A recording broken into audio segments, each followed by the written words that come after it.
This is Purnima Devi, Assistant Professor in the Department of Computer Science and Engineering. So these are all my mentees. So they have to discuss about one of the case study problem.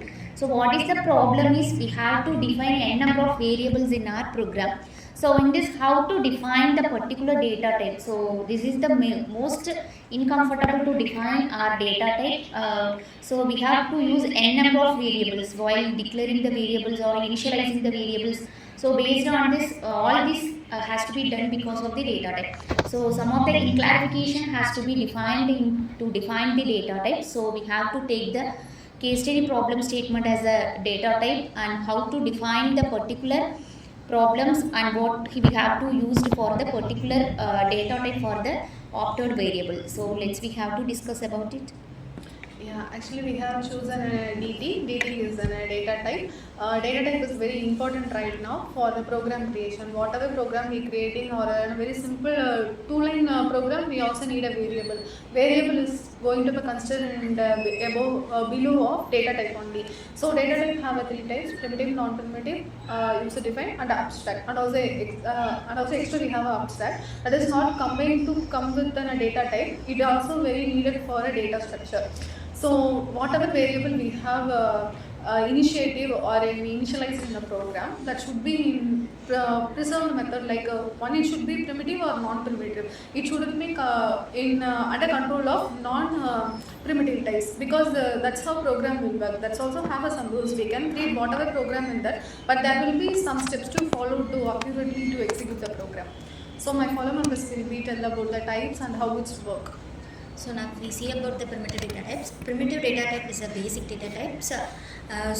It will be provided by the programming language. So they store simple values and very fast in execution. For example, it includes int for integer, float for decimal, and character for simple characters, and boolean for true or false values.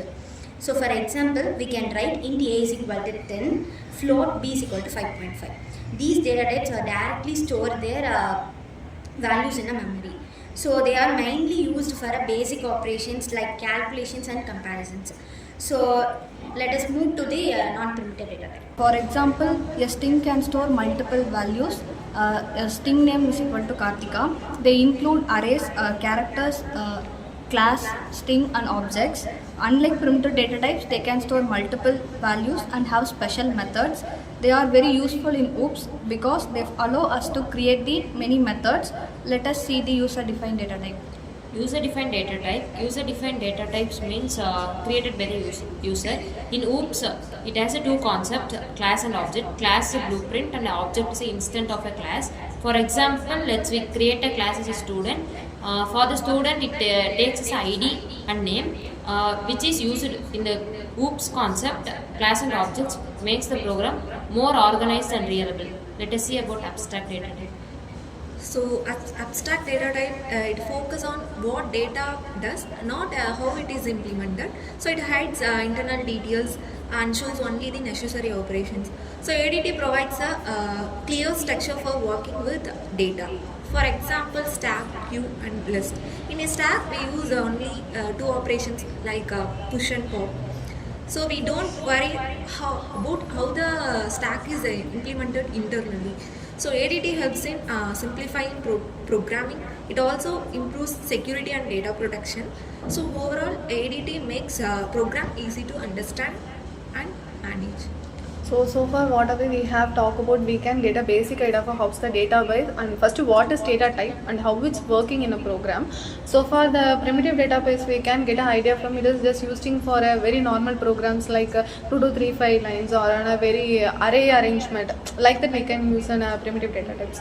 In a non-primitive or else user defined, it will be work for more critical than primitive data types. And abstract will help to working on very critical, and it also gives a structure. So structure because it's have a object and classes. When the object and classes is combined, the program becomes more structured. So that's how it's look in a very working program, like we can create it in a web application like that. So this data type is combinedly work to perform the program, and also this all directly stored in the memory. So the memory also here we working. Memory access also, it makes sure the variables and the assigned or whatever it is value is combined in the variable, it will work with using the stack pointer, stack push pop, and also stack pointer address. Already we know about that backending works. It's all combined to work the program. So data type is very important to work the program and execute it. So ma'am, what about you thinking about this, ma'am? Yes, in this case study, they have to discuss about the different type of data types. They have to use the primitive, non-primitive, and abstract user-defined. So these are all data types are used to define the variable to the particular values. So yes, we have to use different data type for the opted variable. So which data we have to assign to the particular variable is matter to design the data type which we have to use in our program. Thank you. Thank you.